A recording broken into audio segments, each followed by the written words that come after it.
30 नवंबर 2005 यानी वो दिन जब पूर्वांचल में AK-47 की गूंज सुनाई दी। गोलियों का शोर थमा तो हल्ला मच गया कि कृष्णानंद राय की हत्या हो गई। जब मुन्ना बजरंगी, संजीव जीवा जैसे शूटर इस शूटआउट को अंजाम दे रहे थे, ठीक तभी माफिया मुख्तार फोन पर अभय सिंह के साथ ठहाके लगा रहा था।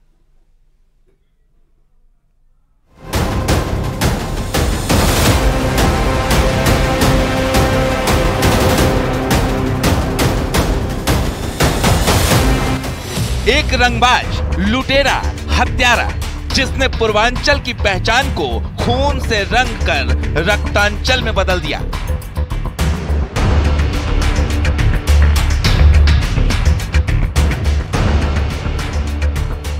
चलो हम तो बहुत खुश हैं।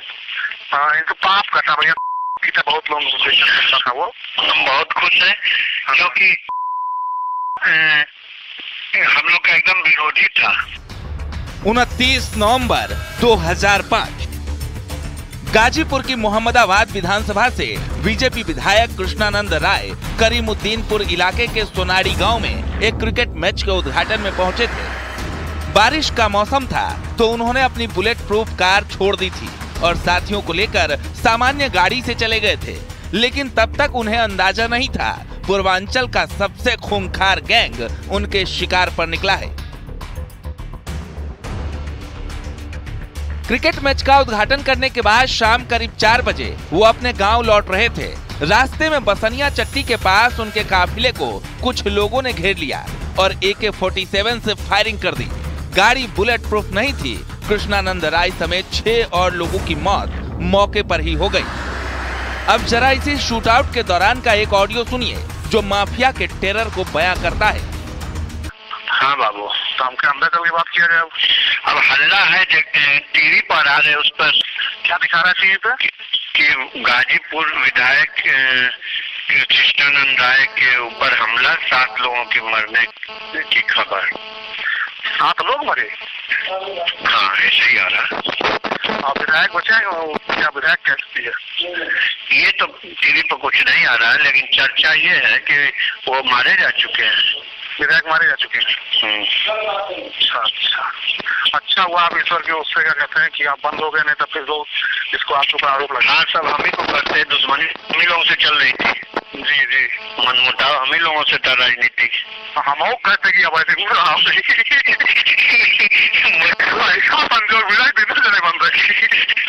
चलो हम तो बहुत खुश हैं।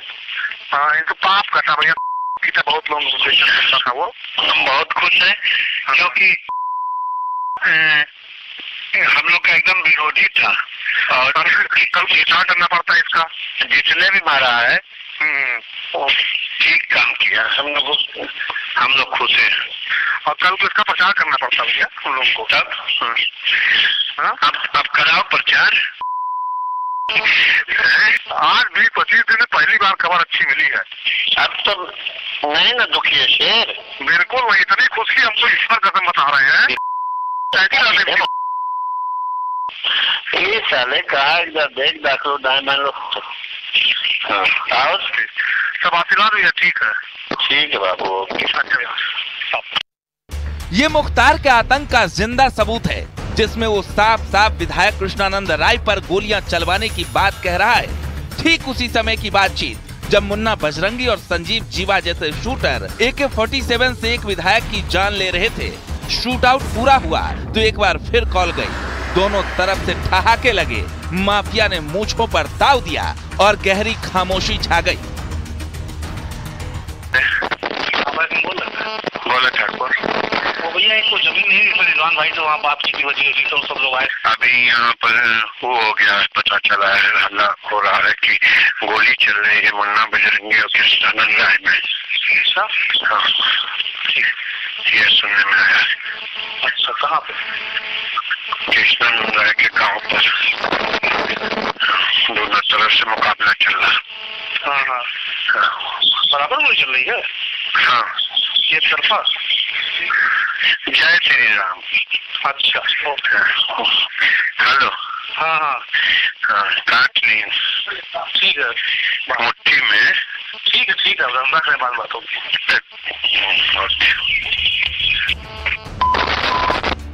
विधायक कृष्णानंद हत्याकांड के विरोध में एक हफ्ते तक गाजीपुर, बलिया, बनारस और आजमगढ़ में आगजनी तोड़फोड़ होती रही। बिहार के भी कुछ हिस्से प्रभावित हुए थे और फिर दिन बदलने शुरू हुए।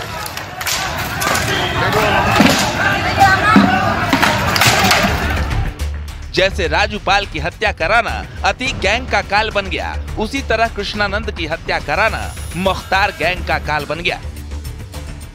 पूर्वांचल में कभी एक वक्त हुआ करता था जब दलील ये दी जाती थी कि सरकार और पुलिस के समानांतर एक और सरकार चलती है, गुंडे और माफियाओं की सरकार, जिनके खौफ से कांपने वाले पानी भी नहीं मांगते थे। मगर आज अपराध की सरकार चलाने वाले जेल में बेमौत मारा गया। ना तो उसका रसूख काम आ रहा है, ना ही संगठित अपराध। Bureau report, news 18।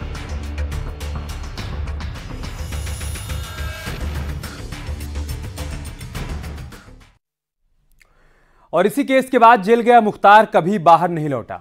कभी यूपी की जेल, कभी पंजाब की जेल। आखिरी सांस भी उसने काल कोठरी में ली। और जब माफिया मर चुका है तो कृष्णानंद राय का परिवार खुशी मना रहा है, इंसाफ पाने की खुशी।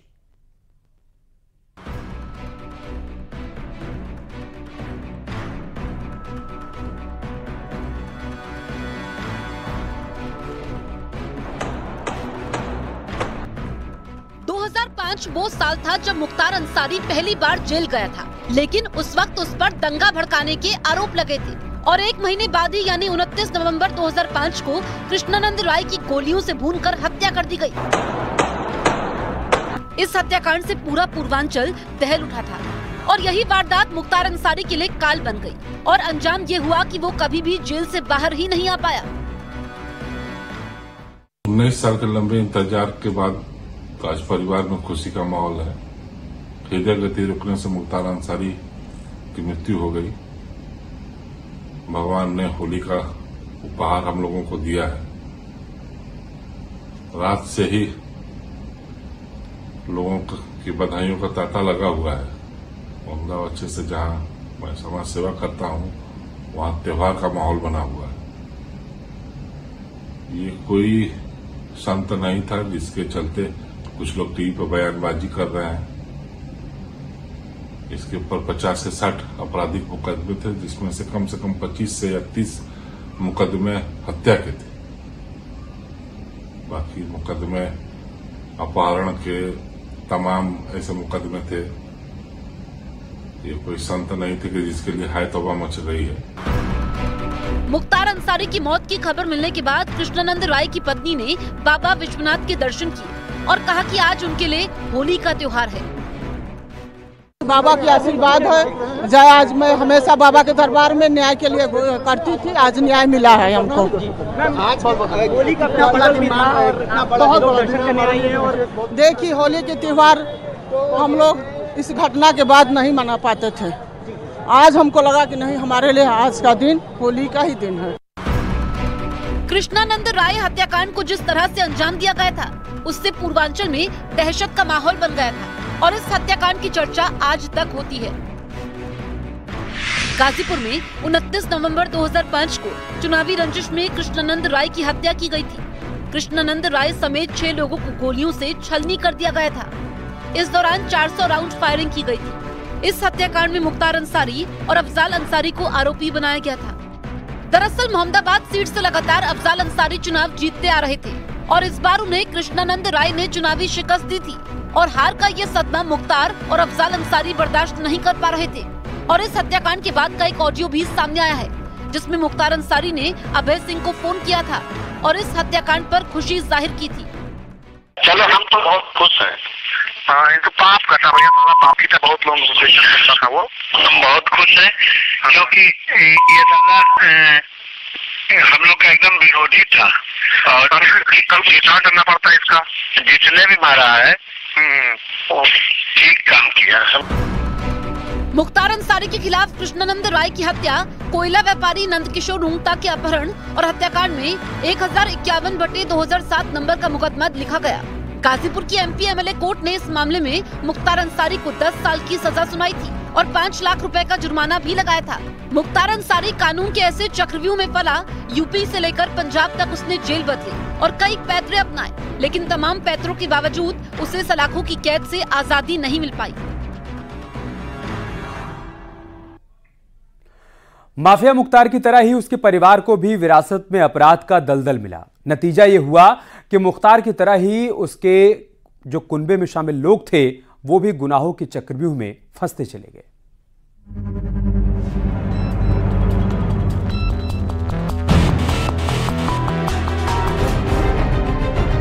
कुनबे पर जो मुकदमे दर्ज हुए, मुख्तार की पत्नी अफशा अंसारी के खिलाफ 11 मुकदमे दर्ज हैं। मुख्तार के बड़े भाई पूर्व विधायक सिबगतुल्ला अंसारी पर 3 मुकदमे दर्ज हैं। इनमें जानलेवा हमले, सशस्त्र अधिनियम के मामलों में वो दोष मुक्त हो चुके हैं, जबकि जानलेवा हमले के एक अन्य मामले में गाजीपुर पुलिस अंतिम रिपोर्ट लगा चुकी है। मुख्तार के भाई अफजाल अंसारी के विरुद्ध 7 मुकदमे दर्ज हैं। हत्या के एक मुकदमे की सीबीआई जांच चल रही है। हत्या का एक मुकदमा खत्म कर दिया गया था। मुख्तार के विधायक बेटे अब्बास अंसारी के खिलाफ 8 मुकदमे दर्ज हैं। अब्बास की पत्नी निखत को बीते दिनों चित्रकूट पुलिस ने पकड़ा था। चित्रकूट जेल में वो अब्बास से गैर कानूनी ढंग से मिलने जाती थी। निखत के विरुद्ध चित्रकूट में भ्रष्टाचार निवारण अधिनियम और आपराधिक षड्यंत्र समेत अन्य धाराओं में मुकदमा दर्ज हुआ था। मुख्तार के बेटे उमर अंसारी के खिलाफ भी धोखाधड़ी समेत कई धाराओं में 6 मुकदमे दर्ज हैं।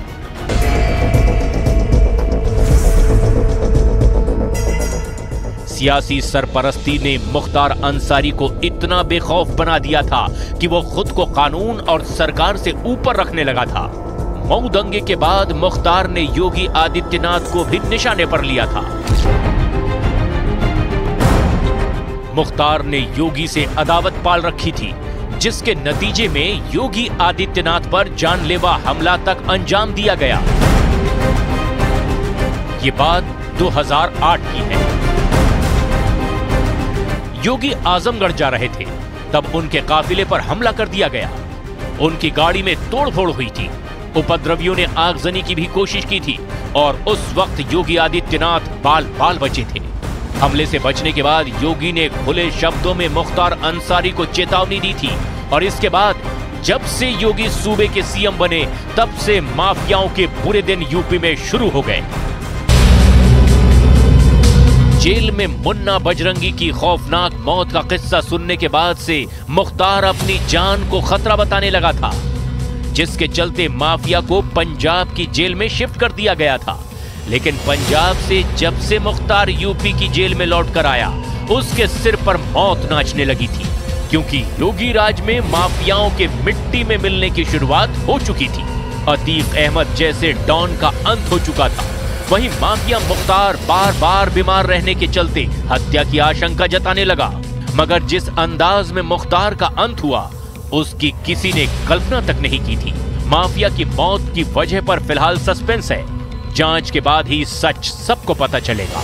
लेकिन प्राथमिक तौर पर जो पता चला वो ये कि हार्ट अटैक के बाद मुख्तार अंसारी की मौत हो गई।